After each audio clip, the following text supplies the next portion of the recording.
ఆ ధర్మమహేష్ అంటోడు 1000 మందితో రోజు 10 మందితో తిరుగుతుండా, లేకపోతే గౌతమి చౌదరి ఇంకేమైనా చేస్తుందా? There could be 100 reasons. మనకు తెలియదు, మనం వాళ్ళ డే టు డే లైఫ్ లో లేము. మనము వాళ్ళు ఇప్పుడు సీసీ కెమెరాలో ఈమె రీతు చౌదరి అని చూపెడుతుంది. ఆయన ఏమంటుండు, ఒక వీడియోనే రీతు చౌదరి, మిగతా అన్నిట్లలో రీతు చౌదరి కాదు. ఆమె 1 o'clock వచ్చిన ఆమె రీతు చౌదరి కానీ పోయేటామె కాదు, నా క్లోజ్ ఫ్రెండ్స్, ఆమె వేరే వాళ్ళని చెప్తున్నాడు. సో ఇట్ కుడ్ బి ఆయన వర్షన్ కరెక్ట్ కావచ్చు, ఈమె వర్షన్ కూడా కరెక్ట్ కావచ్చు.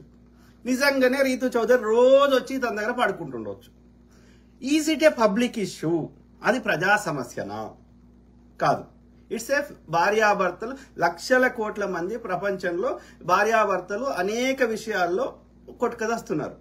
ఈగోలు కావచ్చు, అండర్స్టాండింగ్ లేకుండా కావచ్చు, నేను చెప్పిందే నడవాలని కావచ్చు, లేకపోతే ఇల్లీగల్ అఫేర్స్ కావచ్చు. దేర్ కుడ్ బి 100 రీజన్స్ ఉండొచ్చు.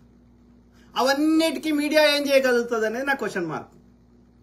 మీడియాకి అథారిటీ ఉందా? ఇప్పుడు మీడియాలో ట్రయల్ చేద్దాము, ఏది విచారణ చేద్దాము అంటే మీడియాకి కావాల్సిన వాళ్ళ వీడియోలను తెప్పించుకునేటువంటి అధికారం ఉందా? ఒక పోలీస్ ఆఫీసర్కి అధికారం ఉంది, ఒక జడ్జికి అధికారం ఉంది, కానీ ఒక మీడియా పర్సన్ కి can he order anybody to get the CCTV footage కానీ ఏదన్నా కానీ అన్నప్పుడు ఎవరి వర్షన్ కరెక్ట్ అనేది మాకు ఎట్లా తెలుస్తుంది? నువ్వు చెప్పింది గుడ్డిగా నమ్మలేం కదా. నమ్మలేనప్పుడు we can't take one side కదా. అది ఈమె తప్ప ఆమె తప్ప మేము చెప్పలేం కదా. నీ వర్షన్ నువ్వు చెప్తున్నావు, నువ్వు చెప్పిన వర్షన్ ఎంతవరకు కరెక్ట్ అని మాకు బేరీజ్ వేయడానికి మా దగ్గర ఎలాంటి సాధనం లేదు కదా. We don't have data, we don't have CC footage, we don't have. నువ్వు చెప్తున్న మాట కరెక్టా తప్ప మేము ఎట్లా నిర్ణయించగలుగుతాం? ఇద్దరికి అంటున్నా, ఆ ముగ్గురు వ్యక్తులకి మనం థర్డ్ పర్సన్ గా ఒక మీడియా అంటే ఏంది? మనం చూస్తున్నాం కాబట్టి మీడియా. మనం చూడకపోతే వాడు ఇంటర్వ్యూ కూడా చేయడు. కాబట్టి మన కోసం చెప్తున్నాడు. నువ్వు చెప్తున్నది మా కోసం చెప్పినప్పుడు నువ్వు చెప్తుంది ఎంతవరకు కరెక్ట్ అనేది మాకు ఎట్లా తెలుస్తుంది? నీ పర్సనల్ లైఫ్ పబ్లిక్ లో ఉన్నది, ఒక ప్రజా సమస్య ఉంది, ఒక ఆర్గనైజేషన్ ఉంది, అది మాకు ఎంతో కొంత అవగాహన ఉంటుంది. ముఖ్యమంత్రి ఇవాళ ఏం చేసిండు అనేది మాకు ఒక ఐడియా ఉంటుంది. అందులో మా డబ్బులన్నీ ఉన్నాయి, మా ఇన్వాల్వ్మెంట్ ఉంది, అది పబ్లిక్ ప్రాపర్టీ కాబట్టి దానికి సంబంధించి మాకు ఎంతో కొంత అవగాహన ఉంటుంది, పూర్తిగా లేకున్నా కానీ. ఒకవేళ మాకు పూర్తి అవగాహన లేకపోతే ఆర్టీఐలు వేస్తాం, తెచ్చుకుంటాం. కానీ నీ పర్సనల్ నీ వ్యక్తిగత జీవితంలో మాకు వచ్చే అధికారమే లేదు కదా. ఎవరి వర్షన్ కరెక్ట్ అని మేము ఎట్లా చెప్పగలుగుతాం? కాబట్టి మీడియా ప్రజలు ఏం చేయగలుగుతారు? మీడియా ఏం చేయగలుగుతుంది? మీడియా ఇస్ నథింగ్ బట్ ప్రజలు. మేమేం చేయగలుగుతాం? మీ వ్యక్తిగత సమస్యల్ని సాల్వ్ చేసుకోవడానికి కోర్టులు ఉన్నాయి. ఫస్ట్ థింగ్ ట్రై చేయాల్సింది, మీకు ఇంకా 1% అన్న ఒకరి మీద ఒకరికి ప్రేమ ఉంది, మనము బిడ్డ కోసమో లేకపోతే ఇంకా 100% మన ఇద్దరి మధ్యలో ప్రేమ చచ్చిపోలేదు, ఒక 1% అన్న మిగిలింది, ఎట్లో అట్లా ఎండిపోతున్న చెట్టుకు కొంచెం నీళ్లు వస్తే మళ్ళీ దాన్ని మొలికించవచ్చు అని మీకు ఇద్దరికి ఒకరి మీద ఒకరికి 1% అని ఎక్కడో మీ గుండెల అడుగుల లోపల ఒక 1% ఆశ ఉంటే ఆ చిగురించడానికి ట్రై చేయండి. పోండి, ఒక కౌన్సిలర్ దగ్గర పోండి, best counsellor in the Hyderabad or in the world, ఎక్కడ ఉంటే అక్కడికి పోండి. మీకు పైసల పరంగా బోత్ సైడ్స్ గట్టిగా పోండి, లక్షలు కాదు ఇంకా కోట్లైనా వానికి ఫీజు పే చేయండి. ఓకే, మాకు సమస్యలు ఉన్నాయి సార్, మీ జెన్యున్ గా మీకు ఏం సమస్యలు ఉందో అది చెప్పండి. సో ఆ యొక్క ఎక్స్పర్ట్, ఆ యొక్క ఏమంటారు, అంత 5 ఏళ్ళలో 3 ఏళ్ళలో చదువుకున్న వ్యక్తి, 20 ఏళ్ళలో 30 ఏళ్ళలో అనుభవం ఉన్న వ్యక్తి, అనేక జంటలకి సమస్యలకు పరిష్కారాలు చూపెట్టిన వ్యక్తి, ఆయన అమ్మ నువ్వు ఇట్లా ఉండు, అయ్యా నువ్వు ఇట్లా ఉండు అని చెప్తాడు. ఆయన చెప్పింది ఇద్దరు పాటించి ఒక 6 నెలలు చూడండి, మీ సమస్యకి ఎంతో కొంత ఇది వర్కౌట్ అవుతుంది అనిపిస్తే కంటిన్యూ కాండి. చాలా సింపుల్ విషయం. ఇక లేదయ్యా మా ఇద్దరి మధ్యలో 1% కూడా ప్రేమ లేదు, చట్టాలు లేకపోతే ఒకరితో పొడుచుకొని చంపుకుంటాము, అంత కోపం వచ్చేసింది, మా లోపల 1% కూడా ప్రేమ లేకుండా చచ్చిపోయింది అంటే చక్కగా పోండి. మీరే మాట్లాడుకోండి. పెద్ద మనుషుల ఒకటి మధ్యలో నేను ఇది తీసుకుంటాను. పెళ్లి కాకముందు సంపాదించిన దానికి ఆడదానికి హక్కు లేదు, మగవానికి హక్కు లేదు. అండ్ ఇండియా చట్టమైనా అమెరికా చట్టమైనా ఒకటే చెప్తుంది, లగ్గం అంటే పెళ్లి, మ్యారేజ్ అయినాక. ఆఫ్టర్ మ్యారేజ్ తర్వాత మొగోడు సంపాదించిన 5 రూపాయలైనా 10 రూపాయలైనా, ఆడది సంపాదించిన 5 రూపాయలు 10 రూపాయలైనా ఆ ఇద్దరిది. ఓకే, కాబట్టి ఈ ఇద్దరిది. మీ ఇద్దరే ఇష్టమైనట్టు తీసుకోవడానికి లేదు. మీకు ఒక బిడ్డ పుట్టిండు, మీ కొడుకు పుట్టిండు, అంటే సన్ పుట్టిండు. సో కాబట్టి నీ కొడుకు యొక్క బరువు బాధ్యతలను కూడా కన్సిడర్ చేయాలి. వాని చదువులు, వాని పెంపకము, వాడికి ఫ్యూచర్లో ఏం చేయాలి, అవన్నీ కూడా కన్సిడర్ చేయాలి. చేసి ఈ ముగ్గురి బతుకుల మీద ఆధారపడ్డది. కాబట్టి మీరు పెళ్ళైనాక ఎవరైనా మీకు వాళ్ళ డాడీ వీళ్ళ డాడీ ఏమన్నా మీకు ప్రాపర్టీ రాసిస్తే అది మీదవుతుంది. వాళ్ళు రాసియకుండా నీ పెళ్లి కాకముందు ధర్మమహేష్ సంపాదించింది కానీ పెళ్లి కాకముందు గౌతమి చౌదరి సంపాదించిన దానికి కానీ మీ ఇద్దరికి ఎవ్వరికి హక్కులేదు. పెళ్లి అయినాక మీ కాంట్రిబ్యూషన్ ఏంది, మీ అగ్రిమెంట్స్ ఏంది, మీది ఏంది అనేది లెక్క. ఆఫ్టర్ మ్యారేజ్ ఇద్దరు బోత్ జెండర్స్ ఓకే ఎవరైనా ఏమైనా సంపాదిస్తే అది ఇద్దరికి సమాన హక్కులు ఉంటాయి. మొగోడు నేనే పని చేసినాగా ఆడామె ఇంట్లోనే ఉన్నది కాబట్టి మొత్తం నాదే అనడానికి మొగోనికి లేదు. పెళ్ళే అది కుటుంబం. పెళ్ళైనాక ఆడామె సంపాదించిన మొగాయన సంపాదించిన అది కుటుంబంది. ఇప్పుడు మీ ఇద్దరిదే కాదు, అది నీ కొడుకుది కూడా, వాని భాగం కూడా ఉందల్లా. వాడు మైనర్ అయినా సరే, మైనర్ అయితే వాని తరఫున నువ్వు ఉంటావు కానీ వానికి కూడా హక్కు ఉంది అలా. వాని బరువు బాధ్యతలు వానికి చెందాల్సింది కూడా కన్సిడర్ చేయాలి. రేపు తీర్పిచ్చేవాడు కూడా ఎవడు పెద్ద మనుషులు చెప్పినా రేపు కోర్టులో చెప్పినా వాడి బరువు బాధ్యతలు కూడా అప్పచెప్తారు ఇద్దరికి. కాబట్టి నీ ఇష్టం ఉన్నట్టు చేయడానికి లేదు. పిల్లలు లేకపోతే కొంచెం ఈజీ అవుతుంది ప్రాసెస్, పిల్లలు వచ్చినాక జర కాంప్లికేటెడ్ అవుతుంది. ఎందుకంటే బరువులు వాడిని పెద్ద చేసి వానంతా వాడు బతికేదాకా చేయాల్సిన బాధ్యత మీ ఇద్దరి మీద ఉంది కదా. కాబట్టి అయితే ఒకటి పెద్ద మనుషులో లేకపోతే మధ్యవర్తులు ఇప్పుడు ఎవరో ఒకరు మాట్లాడుకోండి, ఎండ్ చేసుకోండి. ఓకే నేను ఇది తీసుకుంటా కథం అయిపోయింది. మీతోటి మీరు అంత జనరస్ గా అంత మీకు జనరాసిటీ లేదు, మేము అంత సింపుల్ గా మేము కాంప్లికేటెడ్ చేసుకోలేము. ఏది చేసినా ఇప్పుడు గౌతమి చౌదరికి ఏది వచ్చినా రేపు ఏం చేస్తుంది ఆమె? అలా కొడుకు ఇవ్వాల్సిందే.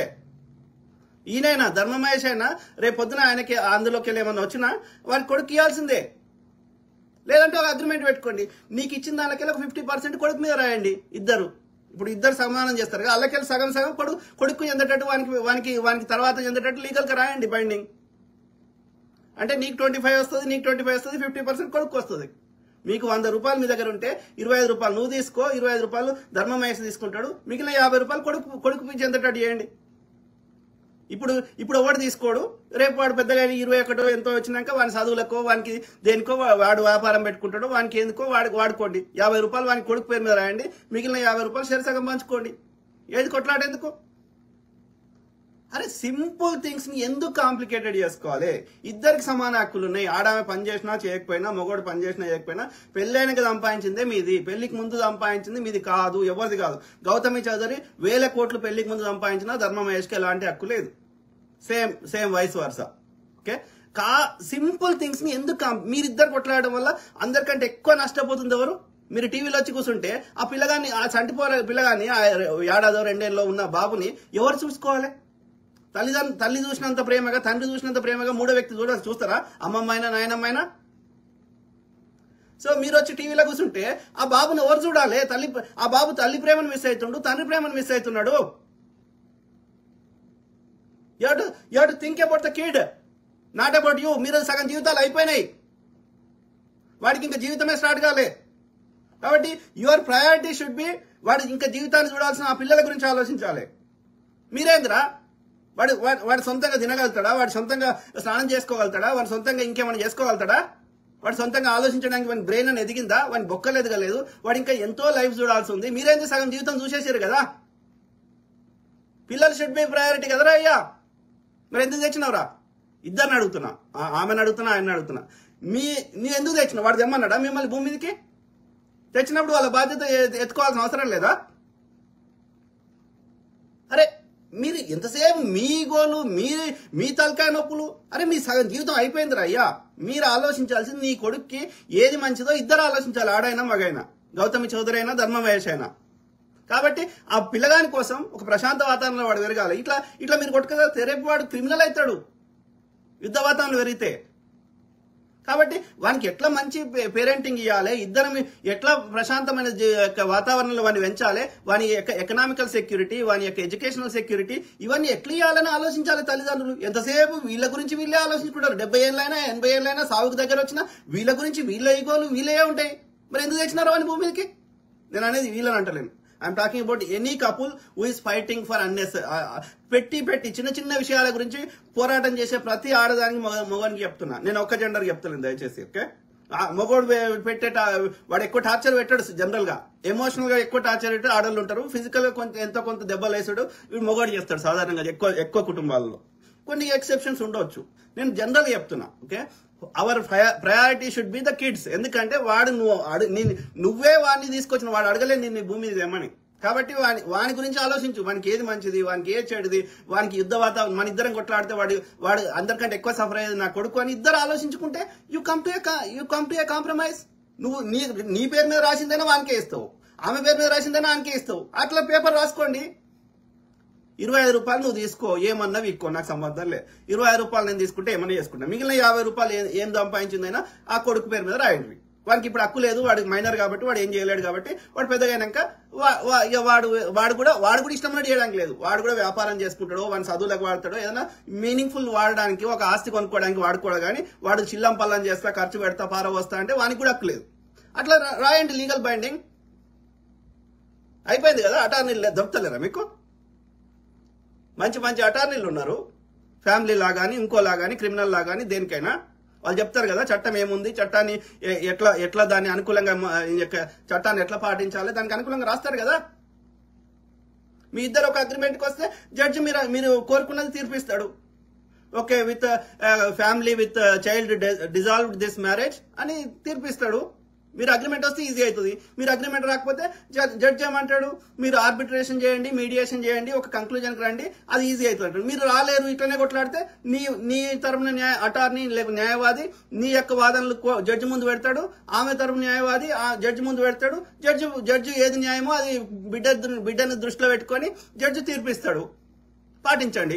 మీతోటి ప్రాబ్లం సాల్వ్ చేసుకునే శక్తి లేకపోతే 1 2 ఏళ్ళలో 3 ఏళ్ళలో కొట్లాడండి, న్యాయవాదులు పెట్టుకోండి, లాయర్లకు ఫీజులు ఖర్చు పెట్టుకోండి, జడ్జి తీర్పిచ్చింది పాటించండి. జడ్జి అయితే ఆయన ఇష్టమైన తీర్పు ఇవ్వలేడు కదా. ఇరు పక్షాల వాదనలు విన్న తర్వాత రాజ్యాంగం ఏం చెప్తుంది, ఫ్యామిలీ యాక్ట్ ఏం చెప్తుంది, అన్ని చూసి కిడ్ని దృష్టిలో పెట్టుకొని తీర్పిస్తాడు. మిమ్మల్ని దృష్టిలో పెట్టుకొని తీర్పియాడు. ఆ కిడ్కి ఏది మంచిదో అది తీర్పిస్తాడు. అట్లా ఏదైనా మీనింగ్ఫుల్ సొల్యూషన్ పట్టాలి కదా. ఎంతసేపు కొట్లాడతారు? ఏం మూర్తి ఏం చేస్తాడు, వాడు అంబర్పేట శంకర్ ఏం చేస్తాడు, ఇంకో గాడిద కొడుకు ఏం చేస్తాడు.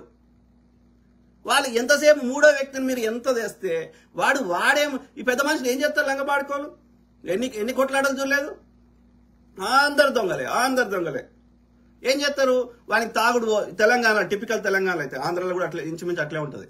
సో ఏం చేస్తారు, వీడికి ఈ తెలంగాణలో అయితే తాగుడు పోయాలి, బగ్గా తాగుడు పోసి మాంసము, మటను, చేపలు వానికి ఫుల్ దావత్ చేయాలి. దావత్ చేసి ఇంకా దాని మీదకి వెళ్ళి ఇంకా కొన్ని పైసలు ఇస్తే నీకు అనుకూలంగా తీర్పు చెప్తాడు.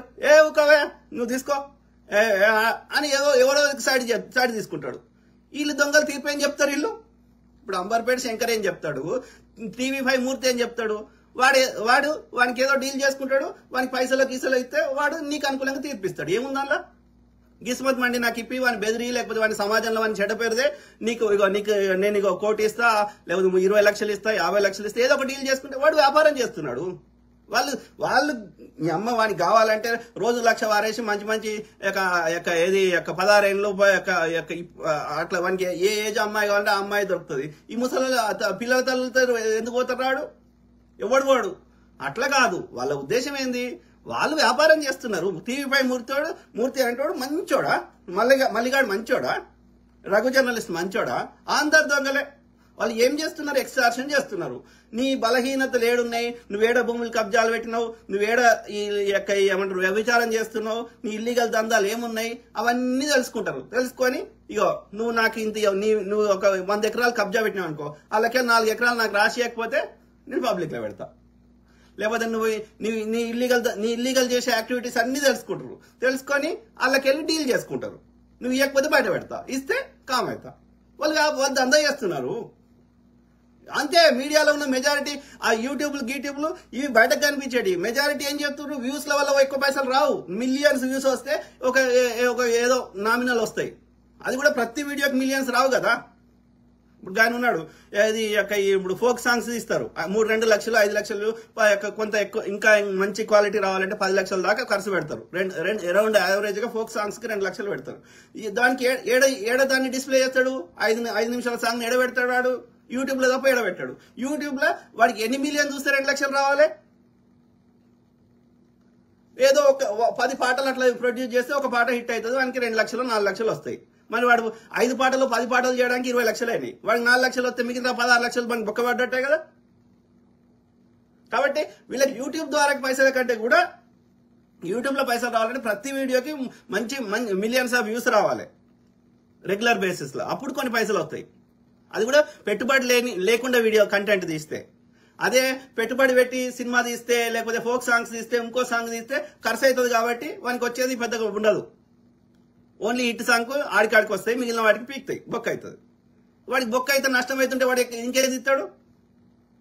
సో కాబట్టి వీళ్ళందరూ యూట్యూబ్లలో పైసలు సంపాదించడం కంటే కూడా, ఎందుకంటే వీళ్ళ ఖర్చులు ఉంటాయి, వీళ్ళకి ఆఫీస్ ఉంటుంది, వీళ్ళకి జీతాలు ఇచ్చుడు ఉంటుంది, ఇవన్నీ ఉంటాయి. ఒక చిన్న మీడియా సంస్థకు కూడా 60,000 నుంచి ₹1,00,000 ఖర్చు ఉంటుంది. ఒక్కొక్క ఎంప్లాయీకి 20,000 నుంచి 30,000 మినిమం జీతం ఇవ్వాలి. ఓకే, సో ఇవన్నీ తీసేసిన కానీ ఏడా పైసలు వస్తాయి? కాబట్టి వాళ్ళ మెయిన్ దందా ఏంది? ఈ మీడియాలో ఈ కంటెంట్ కాదు వాళ్ళు చేసుకునేది, వ్యూస్ ద్వారా వచ్చే పైసలు కాదు. వాళ్ళు చేసేదంతా ఇదే ఎక్స్టార్షన్. నీ బలహీనతలు ఏడున్నాయి తెలుసుకోవాలి, వాళ్ళ దగ్గర వసూలు చేయాలి. సో అందులో TV5 మూర్తి ఎక్సెప్షన్ కాదు, ఇంకోటి ఎక్సెప్షన్ కాదు. అంబర్పేట శంకర్ ఏం చెప్తాడు? వాని బెదిరించాలి, విని బెదిరియాలి, పొడుతాం, సంపుతాం, కొడతాం అని చెప్పాలి. వానికి ఇంకా వాని బైక్ వీడు ఏడ చంపుతాడు అని భయపడి వాడు ఏదో ఒక కాంప్రమైజ్ అయ్యి డీల్కి రావాలి. ఇంతే కదా వాడు చేస్తుంది, రౌడీజమే కదా. వానికి ఏమైనా అథారిటీ ఉందా? జడ్జి అంటే ఆయన చదువుకున్నోడు, ఆయన రాజ్యాంగం మీద పట్టుంది, చట్టం ఏం చెప్తుందో ఆయనకు